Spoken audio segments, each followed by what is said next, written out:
side of the stream, Mike the Intern and Jay Stevens, watching documentaries so you don't have to. 104.7 The Cave. 104.7 The Cave, Mike the Intern, Jay Stevens in the studio for episode 237 of Dark Side of the Stream. Ta-da! We did the documentary, is my pick. It's called Trainwreck, the Astroworld tragedy on Netflix. It describes a music festival in Texas where, it was 8 or 9 people lost their lives? Something like that. I think it was like 8 or 9. I like these Trainwreck series that Netflix is doing. It's like they did one on Woodstock. They did the Trainwreck about Woodstock, you know. But that the 95. These 99. These Trainwreck series they're doing. I like these. I didn't know that it was a series, but we did that one too. Yeah, oh, okay. Series, yeah. Color Me Shot. Yeah, and they've got a couple other ones that they're coming out now too. I didn't know it was a series. Yeah, I like these. Anyway, if you're unfamiliar, there is a hip-hop artist named Travis Scott who held a festival in Houston, Texas called Astroworld, which was kind of an all-day music festival, and it just went to hell in handbasket. Before we get into that, though, this isn't the first time that there has been a tragedy or tragedies at concert festivals or concerts, of course. It happens with all genres. The Great White Fire. Oh, yeah. Very big example. We covered that because we did that. Altamont. Yeah. The Who had someone die at a concert. I think even Taylor Swift did. No.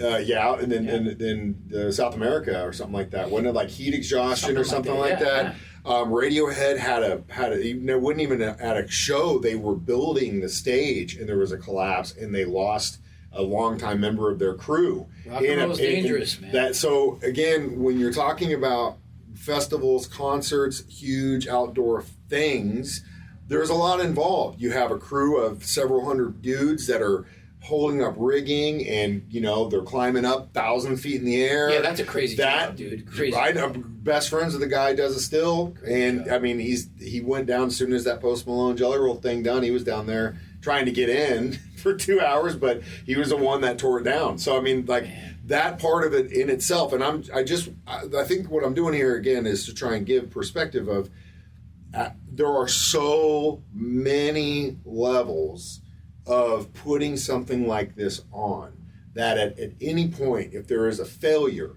in any one of those levels, be it we've got 700 security guys on site when in reality there's only a couple hundred, we've got multiple exits for everyone to get out, but there's only like 2 and they're bottlenecked.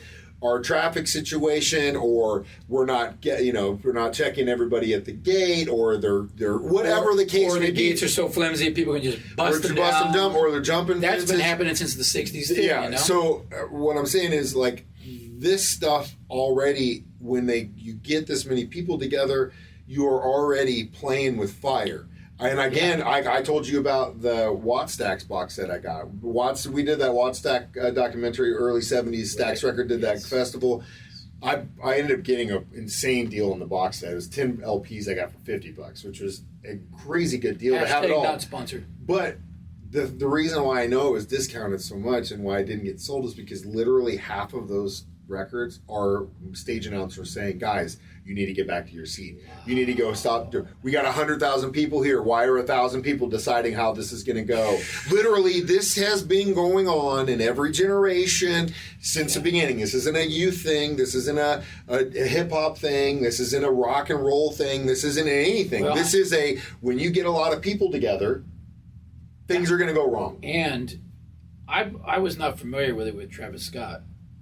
I'd heard the name. I didn't know he was this big of an artist. Oh, huge. And so intense. You get an intense artist like that, man. That's what set off at that Woodstock was when Limp Bizkit came out there and just lit it. They did not de-escalate the situation. They pumped up the situation. Now, before we get into that, let's take a break and we'll come back and talk about some of the scariest show experiences that we've had. Okay.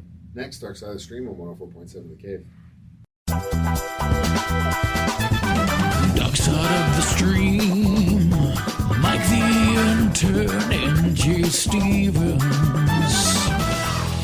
watching documentaries so you don't have to. 104.7 The Cave.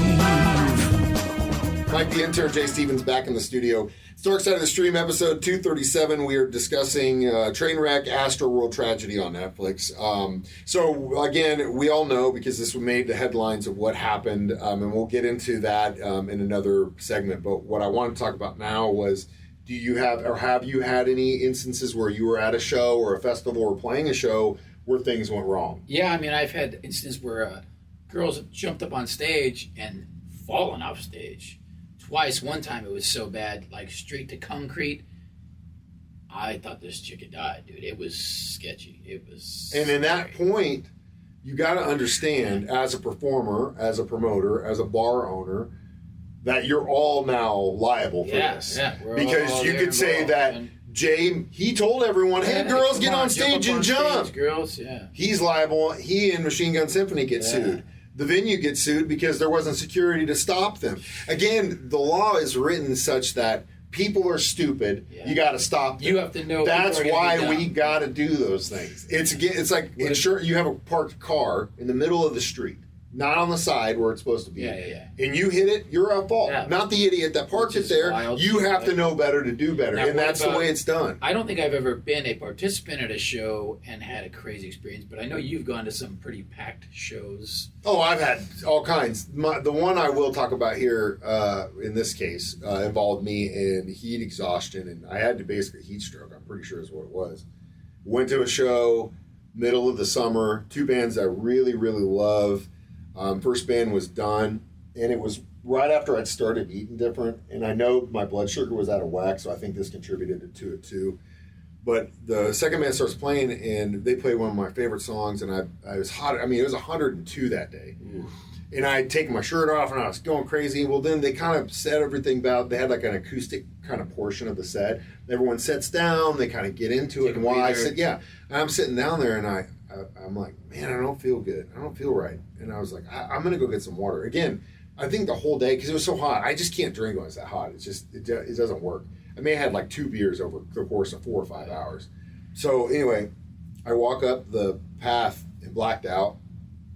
And I woke up, and there was a guy on top of me. He's like, "You okay, dude?" And I was like, "Yeah, I don't know what happened. I was just trying to go get some water." And he's like, "Let me help you up." And when he did, the blood rusher got me again, and I blacked out again. Oh my gosh! And the second time I woke up, there was a deputy helping me up. Mm-hmm. And I'm like, "Oh God, I'm last thing you want to see." Well, and I look at myself, and I'm just covered in blood. Every knuckle is busted. My knees are busted. I can't see my face, but I know I can feel. I just go like this, and I just feel blood on my face. And I'm like, oh, my God. And I sit down, and while I'm sitting there, the deputies, because they probably thought I was out of my mind. But, again, I kept saying, they're like, what are you on? What are you on? What are you on? I'm like, officer, look, it's 102 degrees outside. I think I just had heat stroke. I think that's what this is. I think I got over hot. I was trying to get water. Dang. Well, that dude, the first guy that helped me up, saw what was happening. I had no idea who he was. Comes up to me, goes, hey, this is my friend. We were literally trying to get him water, and he blacked out. Oh. And so they go, oh, dude, this guy. And I'm like, I'm looking at him just going, yeah. And the deputy goes, he's your friend? Yeah, he's with us. We're literally just trying to get him water. If you let him go with me, I'll make sure he gets water.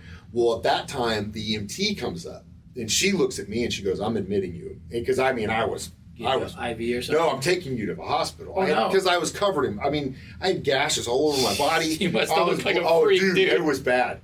And I'm immediately like, no, my party's down there. They don't know where I am. I don't know how long I've been gone. Yeah. I'm not going to the hospital. It's not happening.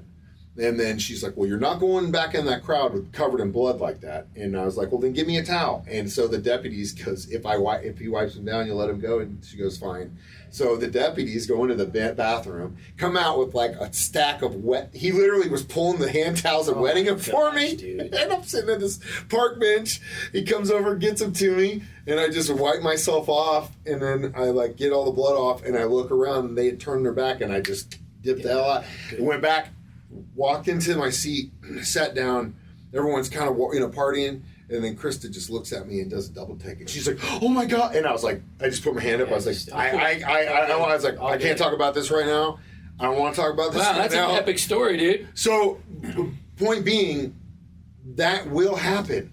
Yeah. You get a lot of people outside, they're hot, that stuff happens. Yeah. And when you're talking about that happening to you and you're in the middle of a crowd of 1,000 people that are all surging forward, that's when people die. And we'll talk about that next in this tragedy on Dark Side of the Stream on 104.7 The Cave. Dark side of the stream, Mike the Intern and Jay Stevens, watching documentaries so you don't have to. 104.7 The Cave. Jay Stevens, Mike the Intern, back in the studio. Dark Side of the Stream, episode 236. We are doing Astroworld Tragedy, the Trainwreck on Netflix. So this documentary, I think, does a really good job. The only thing, I didn't like that safety expert guy. He was kind of phony baloney. Yeah. But what you do get is you get the perspective from all the different players in this, and that includes Travis Scott. That includes the audio engineers. That includes the security guys on site, the production guys that are in real time hearing reports that there are active CPRs going on. There are, and at one point, and again, there are people that were there that claim, and they've got a record of it, where Travis is stopping the show because he's saying, "Hey, something's going on here." Hey, chill out for a He second. thinks it's cool, and then he moves on. Well, this was again a perfect storm of they had way more people in there than they should have. Yeah. You had people gate crashing. And if you're in a crowd like that that's surging and going crazy, a lot of times you're floating. Kind of well, like, you're like, that's a point. There you were lose your several. footing, There were several you victims. fall, like you better hope somebody's pulling you up. Dude, There were several victims that, when they were doing the autopsies of, had literally no visible marks on them, but they were asphyxiated.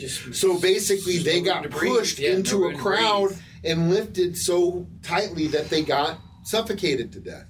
That is horrific, Not fun, my dude. friend. Not fun. And then, like an 8-year-old, 9-year-old kid, you have people in that crowd that was their first concert. Yeah, man. That's insane. And you know, the thing is, again, there are a lot of failures in this system, but there is, again, a part of ownership that you must take on yourself. And Jay's been very vocal about this, about like when you go to things like this, know where you are, know who you are, know where your exits are, know all that stuff. And I'm not going to tell you that getting in the middle of a crowd and just being in a mosh pit for 2 hours and just feeling that. There are so many experiences I've had with heavy shows like that that were amazing. And I was younger, and I would never do that now. When they just had that Pops in the Park, and everyone just came to my house and we listened to the whole thing, everyone was like, I would pay for this experience. And that's because at a certain point in your life, you want to experience it, but you want to do it on your terms. Oh yeah. You know what I mean? Like when I go to a show, I don't go to the front. I go to the soundboard and I hang out with those dudes because that's where you're going to hear it the best. Nice, you got your own space, cool, comfortable experience. Yeah. And I'm not trying to get in that anymore. But it sucks that these kids, they wanted to be a part of that, and you know, you had 9 kids people that lost their lives because they just went to a concert. It was crazy, man. But the thing that's crazy is that I think the craziest thing in this situation specifically was that canceling it came down to 2 people calling that. It only could have come down from 2. So when you're in a job, and you know how hard it is just from what we do when things go wrong. Things are chaotic, man. And like a commercial's not playing right, or is that really the way it's supposed to be? There's like 3 or 4 people in our little world that are like trying to figure out. Have to problem solve like this. And then you eventually either have to come to a manager or someone that has to call, or has to make the call. And we're like talking about very minuscule, insignificant fires, not millions of dollars, people dying and getting hurt in real time. So there has to be a better way.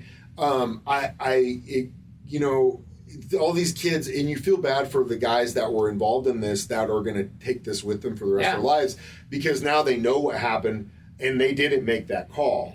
Because I mean, it could have been as small as a light guy that's running the lights. Right? If he was aware of it to a point where he's like, are you kidding me? There are people doing active CPRs. He just throws on all the house lights, and then that forces something to happen. Or they pull the power on his vocals and they can't hear Travis. Someone at some point pulls that cord, and it would have stopped everything. But nobody did that. Because you have to be so sure on that move. But who cares? Man, if it costs me my job... that's erring on the side of what's If it costs me my job to be the one to pull it, and they go, dude, it wasn't that big of a deal, then fire me. It could have been. You know what I mean? Because that's not, if that's not the type of life or person I'm going to live. Like, I'm going to err on the side of safety always. And if that costs me my job, then so be it. We'll go deliver trash, just like we always said we would. We'll be back with our reviews of this next train wreck on Dark Side of the Stream on 104.7 The Cave. Dark Side of the Stream, Mike the Intern and Jay Stevens. Watching documentaries so you don't have to. 104.7 The Cave. Mike the Intern, Jay Stevens, back in the studio one more time. It's Dark Side of the Stream, episode 237, Trainwreck Astroworld Tragedy. I'd give it a solid 3.5, 4. Yeah, I think a 4 because I wasn't too familiar with the story. It was great, like I said, they do great with this series of train wrecks. And speaking of, that'll be my pick next. Will be the next train wreck in the series, Poop Cruise.